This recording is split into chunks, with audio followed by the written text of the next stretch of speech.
এসো দেশ বদলায় পৃথিবী বদলায় প্রতিপাদ্যে শরীয়তপুরে তারুণ্যের উৎসব যুব কাবাডি প্রতিযোগিতা 2025-এর ফাইনাল খেলা অনুষ্ঠিত হয়েছে।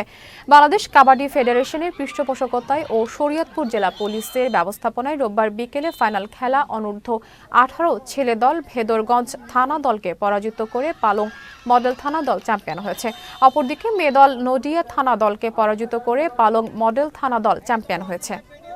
সরকারের এখনকার পলিসি হচ্ছে এই তরুণ প্রজন্মকে অবশ্যই সুস্থ বিনোদনের মধ্যে রাখতে, খেলাধুলার মধ্যে রাখতে এবং সুস্থ সংস্কৃতির চর্চার মধ্যে রাখতে। এই কাজগুলো করতে পারলে কিন্তু তরুণ সমাজ, আমরা মাদকাসক্তি বলি, বিপথে চলে যাওয়া বলি, সামাজিক অবক্ষয় বলি, সেগুলো থেকে দূরে থাকতে পারে। পরাজিত হয়েছ, তো আমি আশা করবো যে ভবিষ্যতে তোমরা আরো ভালো করবে, কারণ খেলায় জয় পরাজয় থাকে, এটাই স্বাভাবিক।